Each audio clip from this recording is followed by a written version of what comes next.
Greetings. What am I doing today? I'm not sure. I wasn't even going to make a video. I started out the day with an entirely different intention. I'm going to be making some enchilada sauce with some garden tomatoes and peppers and things, and I'm going to be canning that. I thought I was going to be doing that. And then I thought I was going to be making a bag for a tear bag for my Mary L. Tarot deck, which I have just modified. I trimmed the hell out of it. It was so big. So I trimmed it and I edged it. And I like it a lot better. It was so big it hurt my hands even to hold it. But I like the deck and I don't use it very often. And one of the reasons I don't use it very often is because it was uncomfortable for my hands. So I came in here to get some supplies to make a tarot bag. Thought I was going to do that. Also, getting used to my new chair. Do you see that it's a different chair? I don't know if you ever noticed. Because I have the same Afghan, my grandmother's Afghan, it's on the back. But this is an office chair, not a beautiful wingback chair that I used to have in here. I had 2 of those old chairs in here, which I've had for years and years and years. They're beautiful antique chairs. They're getting a promotion. we're getting them recovered, and they're going to be beautiful, and we're going to use them in the living room. I'll show you when they're done how beautiful they look in front of my fireplace. They were big. They were big for in this room. They were comfortable, but it was a little difficult and very heavy to move, very hard to move if I wanted to get to my stuff behind me. But this way, look, I could just turn my old chair, turns the whole way around, and I can get stuff off my shelves behind me. And so I think this is an improvement, even though it's not quite what I had. But my last chair, if you've noticed me over the years, you might have noticed I've been getting lower in the picture. My table was up to here on me, so I was always leaning forward because I thought I looked ridiculous sitting at the table. Anyway, that doesn't have anything to do with what I'm doing. While I was in here, I thought, you know what? Something's been on my mind. I've been chewing on it for a couple of days, and I thought I'd make a video. I saw Hearth Witch make a video. Hearth Witch here on YouTube. She made a video, which was a video response to a documentary. I think the name of her video is A Witch's Perspective on the I'm a Witch documentary. I think that's what it's called. I'll give you a link if you want to see what she has to say about it. But she's a British witch, and she's making a video response, which I think this is a regular feature on her channel. But this response happened to be on a documentary called I'm a Witch, which was filmed here in Los Angeles, here in California. I don't know if that has anything to do with it or not, but she kind of liked the documentary. I'm sure she questioned a few things. She was very kind. Her documentary was very kind. Her words were kind. I should be so kind. I should be so kind as she is. She's very classy witch. And I appreciated what she had to say about the documentary. Before I saw her video response, I went and followed her link and went to the documentary itself, which is an hour. I have it in front of me. It's an hour, almost an hour and a half long. It's very long. The makers of the documentary, which was filmed in LA County, he interviewed, I want to say how many people, 1, 2, 3, 4, 5, 6 or 7, maybe 6 or 7 or something, self-proclaimed witches, local witches, I suppose, on what it is to be a witch. That's always scary. That's always scary, especially here on YouTube, I think, because anyway, I found it very curious what Hearth Witch had to say about the documentary. She was very kind, of course, but you know, a witch in Britain and the United States are two different places. Britain is more, I don't know. I mean, I've been there several times, but I can't speak for them. But it's more, let's say it's less maybe diversified as just overall as the United States. You know, the United States is huge. If you've never been here, it's huge. It's huge. I don't know how many miles it is, but many countries can inhabit the same area as the United States takes up. California is very big. It's our biggest state in size, spanning most of the West Coast. LA County, where this was filmed, if we want to talk about, I did look up a few statistics. I just want to say, just to give you a picture here, I got these statistics off of one of the witches that were in the video, Amanda, what's her name? Amanda Yates Garcia. She has a website. She's a writer, and I think she's a writer. She does workshops and things, so she's a professional witch. She had some statistics on there which were helpful. I think she said like several years ago, the latest figures that we had on this that she found were the population of Los Angeles, Long Beach, and Anaheim metro area, that combined of those three cities here in Southern California, was around 13 million people. She also cited that there on the website another study that said that America, United States, has had 1.5 million self-identified witches, and that California had been ranked as having 6 of the 10 best places in the nation to be a witch. Why do I say that? The reason I say that is that's a hell of a lot of witches, first of all. Second of all, the diversity of witches here in Southern California or in LA has to be out of sight. We not only have witches, we would say we have witches in that area from all over the United States. We're talking 50 states and territories, right? We're talking a lot of potential. Plus, this is a very famous, you know, Los Angeles, a very famous port. Lots and lots of immigrants here. We have so many different ethnicities in all of Southern California. It's very diverse, very heavily populated in many different kinds of immigrants and ethnic groups, that maybe not recent immigrants, but people of different ethnicity from all over the world. And I know they have that everywhere. But in the United States, it's very big populations. We're talking huge populations. The reason I'm bringing that up is this was my frustration. I think I was going to make I was going to make a video response to Hearth Witch's video response to the documentary. That was my intention. I thought, wouldn't that be interesting? Well, I abandoned it because when I watched the documentary, I wasn't very happy with the documentary. Now, I want to be very careful what I say because, oh my goodness, looking down the comments, people made a comment on the video and they got all jumped all over because by saying some of the things that I was feeling, people were interpreting their ideas, their thoughts about having the prejudice against people who are new. I can see that I'm going a little ahead of myself, so let me give you a little idea. You can watch the video yourself.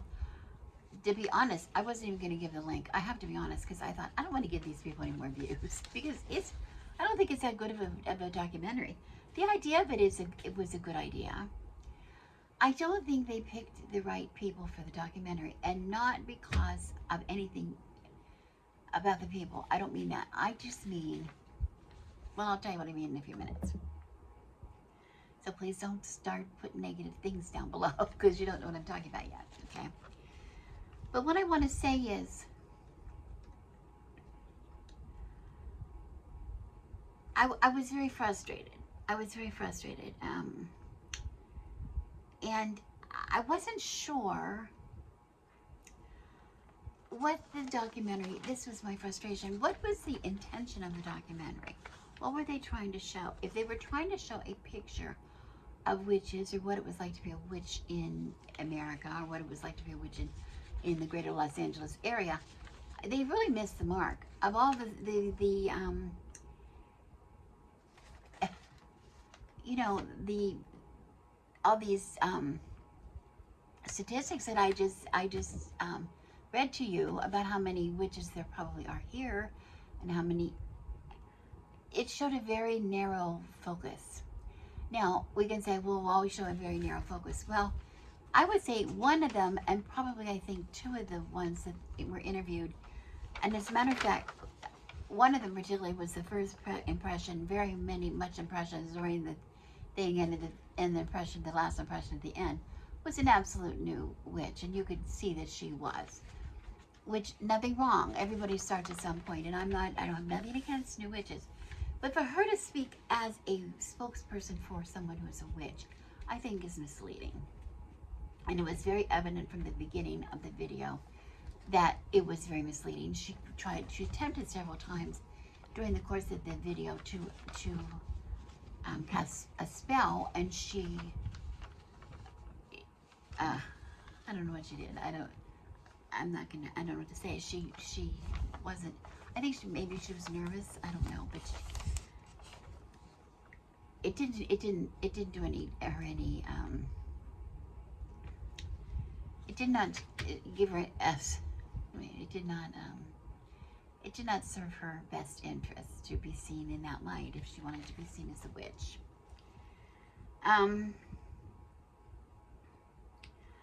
I don't think, if we want to know what it's like to be a professional golfer in the United States, let's say, or anywhere in the world, we wouldn't go ask somebody who has just finished playing their first round of golf or just bought their new set of golf clubs.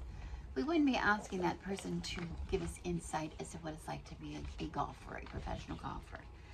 If we wanted to know what it would be like to be an artist, we would not go to a beginning art appreciation class or whatever and ask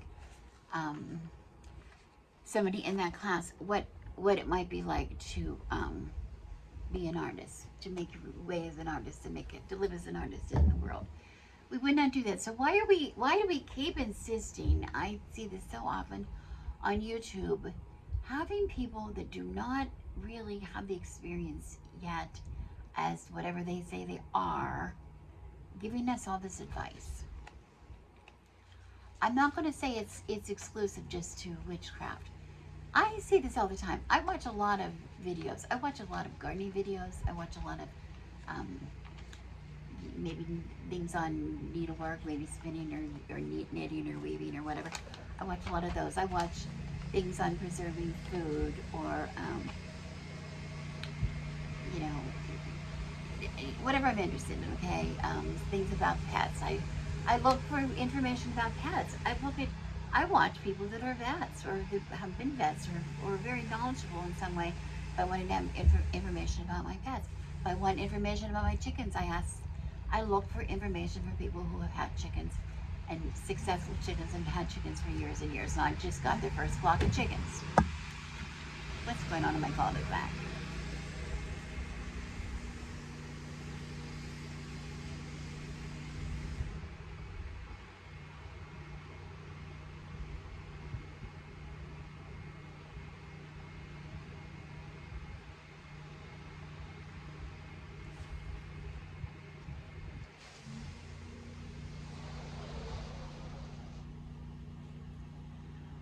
Okay, I had to close my window. Now you might see me perish on camera. It'll get hot in here. They're doing something. Every time I get in here, they do something. Okay, so, what I was saying is, we're not going to ask somebody who does not have the experience to represent something that is a craft. Witchcraft. It is a craft. It is a skill. It is somebody who has practiced. A witch is someone who has practiced in the craft. Not somebody who just bought their first book and decided they wanted to be a witch, okay? That's not somebody that we would ask a question to. So why in the documentary are they doing that? Why are they playing into the stereotypes so much in the video, in the documentary? I will come back and say that later. I want to say we have people that are very new to witchcraft, a few of these people. One of them very obviously, and I think at least two of them very new to witchcraft. Trying to do things like explain the difference between Satanism and Satanist, who are not a Satanist or practice Satanism. So why would they be giving a definition of what those things are? And I'm not sure. I don't think they were very correct in their definition. Why would we want someone to define a witch? Someone who defines a witch as someone who carries random rocks in their pocket, that makes them a witch. Why? Where's the credibility there? I'm not sure. Why would we display a pentacle if we don't know what it symbolized? That's another thing I want to say. Why would we want to recommend perhaps applying oils of unknown types? They weren't even sure they were oils at first.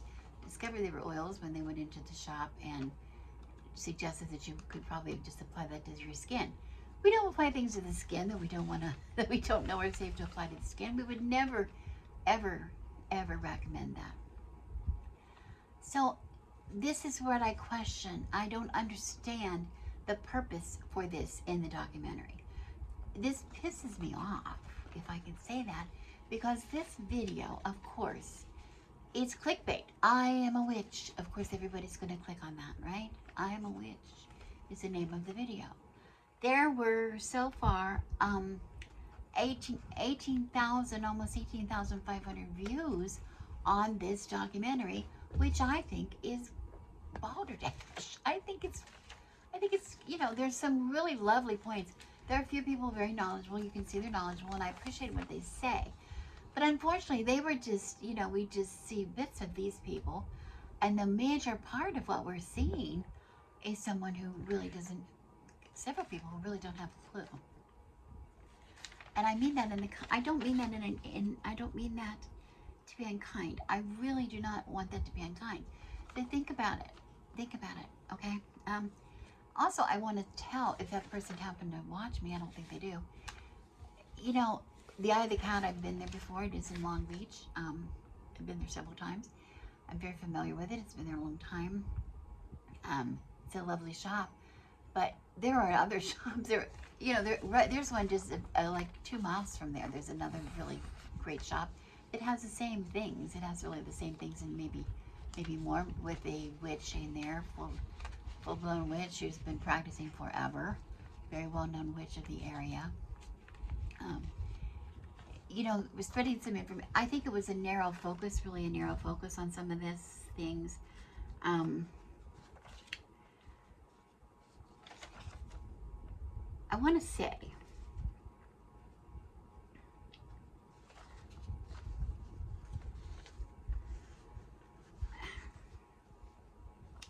let me think a minute what I want to say.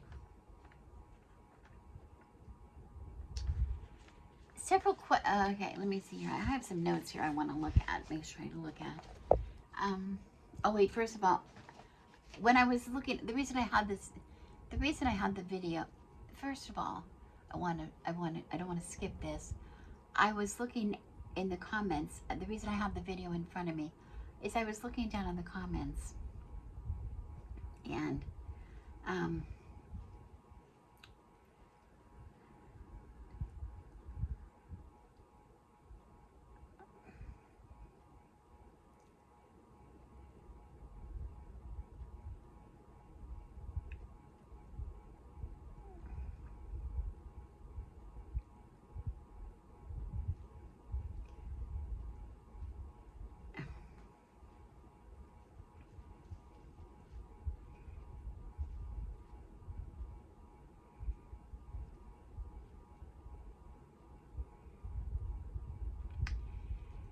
there's a lot of misconceptions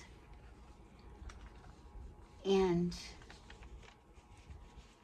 there's just a few things I have to say. I just have to say, I'm a crone, I know stuff, but I want to give, I want to give some background. There was distinctions, let me say, there was some distinctions drawn in the video about the differences between Wicca, somebody who is Wiccan, and somebody who says they're a witch. And somebody who correctly said in the video, witchcraft, I'm looking at my name here, witchcraft is not a religion, it is a practice, and people, it's not a religion, it's a practice, and people are free to add a deity of their choice if they choose to, if they wish, okay? Wicca is a religion, and some practice witchcraft. And they were corrected down in the comments by somebody saying, in Wicca, magic and ritual are integral to practice.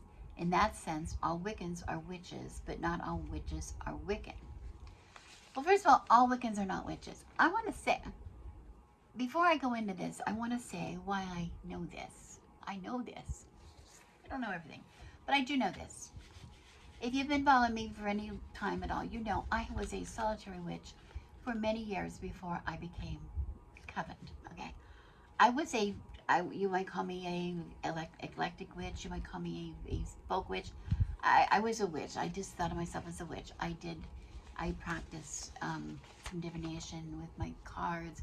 I did herb craft and things. I did spells. I did a lot of things, but I did them on my own. And I also, and my husband joined me sometimes, and we both attended in later years a public ritual held by a Wiccan priestess, high priestess, but the rituals were not necessarily Wiccan. They were public. They were not closed to anybody. You didn't have to be anything to be in there. They were open public rituals, and once a month, and they were based on the Sabbats. Pretty much based on the Sabbats. I think, no, actually, I don't think that's even true. The Sabbats were always recognized, but I think it was every month, and most of the time she had something going on every month. They did some drum circles and some things like that as well. Okay. Those stopped. She they lost their sight, and she moved away, and whatever happened after quite a few years. And my husband reverted to just our solitary practice. We missed the camaraderie, we missed the fellowship, which we call it, of just having occasionally getting together with a group, okay? So we somehow became covened. We initiated with a Wiccan coven, which we remained with them for about 5 years. We both are, graduated, we both are, I'm a high priestess, Wiccan high priestess. My husband is a Wiccan high priest, and we were very regular with that practice for 5 years. After 5 years, though, it was interfering with we kept the rest of our practice up. We kept our own private practice up at home. We practice our own folk magic, our own spell work, all those kind of things. What I want to say is, the reason I bring it up, anyway, now we have hived off. They call it hiving off, but we didn't actually hive off because we did not take that tradition that we were initiated into. We didn't carry that tradition with us.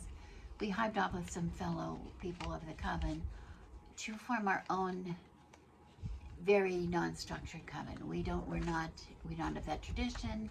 We don't even say we have to be Wiccan. We are just what we are. We experiment with different things every month. We do a lot more free kind of things, like my husband and I used to do, but now we do them with some other women. Okay. That being said, I was not a Wiccan. Then I became a Wiccan, and when I was Wiccan in my coven, which was a Wiccan coven, I want to say not everybody in that coven was a witch. Not everyone in that coven was that was not a religion to them either. Even though we did ritual with the god and goddess, we did all those things, we worked with the elements, but it was a ritual that was designed by the tradition that we were a part of. And we did very little spell work. We didn't, and as a matter of fact, most of these witches had very little experience with spell work. Would they be witches if they didn't do spell work? To me, no. They didn't. They may be identified as a witch, but that was because they were Wiccan. But they really didn't understand what witchcraft was about. I'm trying to say it in a nice way. Some of them did. Some of them absolutely did, but some of them absolutely did not. Okay.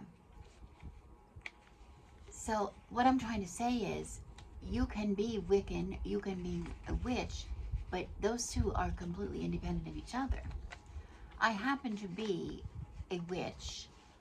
I was Wiccan. I guess I still am technically Wiccan, but I'm also still technically Catholic, if you want to put it that way. I was never excommunicated from the Catholic Church. I'm still technically Presbyterian because I never was thrown out of the Catholic Church. So I don't, this label thing is driving me crazy. It's driving me crazy. But one thing is, I want to be sure that we all can understand that witchcraft, I am a witch, implies that I practice witchcraft. I am a witch does not imply that you're Wiccan. I'm a witch does not imply that you worship any particular deity. I'm a witch does not imply that you know how to read tarot. I'm a witch doesn't imply that you're an expert on herbs. It doesn't mean any of that. But you can, but some witches do. But what it does mean is you practice the craft of a witch. That you have knowledge in areas of something that is considered traditionally witchcraft, like spell work, like healing, like divination, like these kind of things that are traditional crafts of a witch. Something that would have been practiced, a skill that someone who used to be years and years ago, someone who would be called a healer or a wise woman or wise man who had knowledge of maybe remedies or herbs or spells or teas or whatever they had, potions, that would consider that make you a witch. If you don't ever do any spell work, if you don't ever do any divination, if you don't do anything like that, I don't think you're a witch. I just don't think you are. I'm sorry. I just don't think you are. I don't think it's fair to people that really know.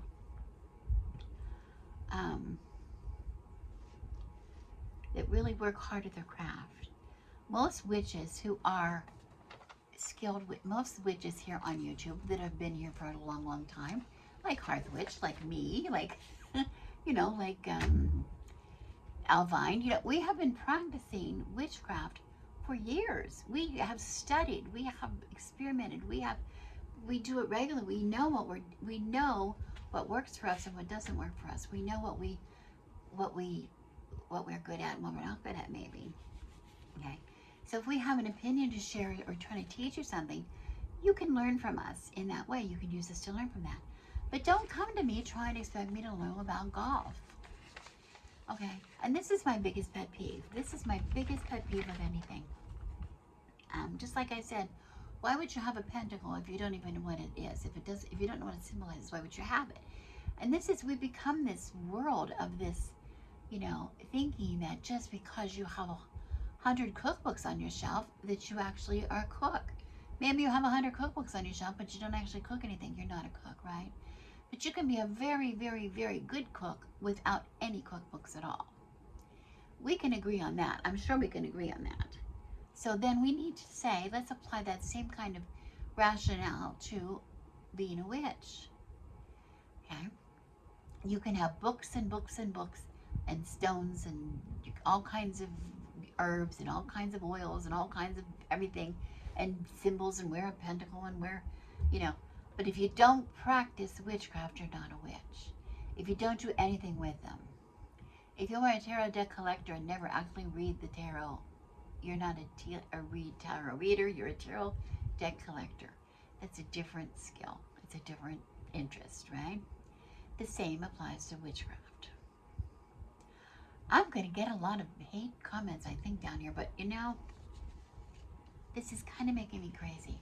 People talking about things that they do not know about is one thing. But people soliciting, this is the thing. If you're going to ask me a question about something, I'll answer to the best ability. And I think that's what we saw in the documentary. These women and men were asked questions by the people that made the documentary, and they answered to the best of their ability. We cannot hold them, we cannot criticize them for that unless they were speaking in, trying to speak with authority. And I don't think any of them were trying to speak with authority. I don't, that did not deserve to be. Several of the women were writers, and you could tell by their responses that they had done a lot of research and they had a lot of knowledge. So we can trust that their information was good information. Take it or leave it, but it was good information.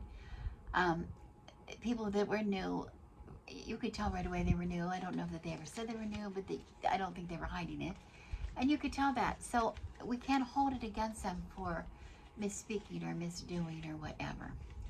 But I can hold it against the makers of the documentary. Shame on you for trying to present witchcraft to pick people who are not representative of the craft to represent the craft. That really bugs me. We see too much of that. We see too much of that. We see too many so-called baby witches. Oh, let's coddle the baby witches. First of all, baby witch is stupid. That's a stupid. New witch, if you want to be a new witch, that's one thing. But a baby witch is ridiculous terminology. But a baby witch, a new witch, should not have a YouTube channel claiming to know about witchcraft. Okay? We would be mad if we saw that. Wouldn't we be mad? We would be mad if we saw that. We would be mad if we saw somebody who really didn't know anything about reading the tarot to have a tarot channel all about reading the tarot. It'd be one thing if they were just showing you decks, but if they were really going to be representing themselves or trying to, as somebody who's going to teach you how to read tarot and they don't know how to read it themselves, that would be wrong. So it is wrong to represent witchcraft by using people who do not understand yet what being a witch is about. That is where it's wrong to me. That is what I don't understand. Finally, I want to say one more remark. I think I could go on like this forever, and that's just the crone in me, and I don't want to do that. I really don't want to do that. Nobody is served by that. But I do want to say the idea about witchcraft being mainstreamed is kind of annoying to me. Why should it be accepted? How do we plan on doing that? There are so many different, just like I said, we are such a diverse group of women and men. We are such a diverse group. We have different traditions. We have different ideas. We have different backgrounds. We have different gifts. We can't all go together and all be Wiccan or all be termed in one thing, brought together and under one umbrella. If you've ever been, just like Christianity, okay, Christianity is my favorite thing. You know how many Christians there are in the world who don't think Catholics are Christians? I mean, this is how silly this gets. Catholics are very much Christian. They're very much Christian. They just are under a different organization than some of the other Christian Protestant churches, let's call them, are. But I want to say, talk about the diversity of the United States. Years ago, we took a road trip. My husband's mother was moving to California. Her husband had passed away.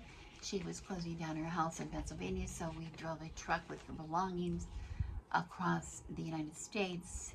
My husband and one of my daughters and myself drove it.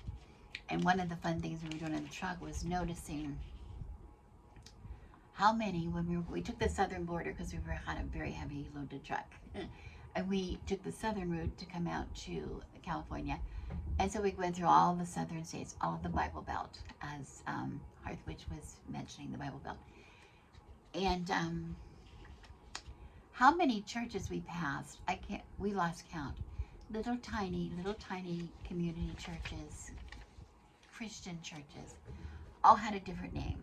like, you know, Church of Christ, Church of Jesus Christ, Church of, you know, the Risen Lord, Church of, you know, it has some kind of a name, some kind of a crazy name. I don't think we ever saw the same name twice. That's how many different little tiny sects in the Bible Belt of Christian churches there are. And I remembered, I think I told you this story years and years ago. My father was brought up in a very small town in Pennsylvania. Population something in the 40, like 47 or something like that. People in the little village, and he lived in little hamlet, whatever it was. And that's where I lived for the first couple years of my life. But in his memoirs of his childhood, of his life growing up there, he mentioned a population of something like 47 in the town, in the village, and they had three churches. Two of them were Presbyterian. They had two different Presbyterian churches because the Presbyterians could not even agree on what it was to be Presbyterian. This is how ridiculous it can get when you try to put things with labels. So to say to somebody, what is a witch? This is what a witch is. And use these preconceived ideas of what you think a witch is can be dangerous, okay? But it doesn't mean anybody can be a witch because they say they're a witch. Saying you're a witch and being a witch are two different things. I can say I'm a plumber, but don't hire me to fix your sink. Okay. See it for yourself. I'll put the links down below. Comment if you wish. Comment if you wish. Try to be nice. Thanks for watching. I'm Rebecca, and I wish you blessings.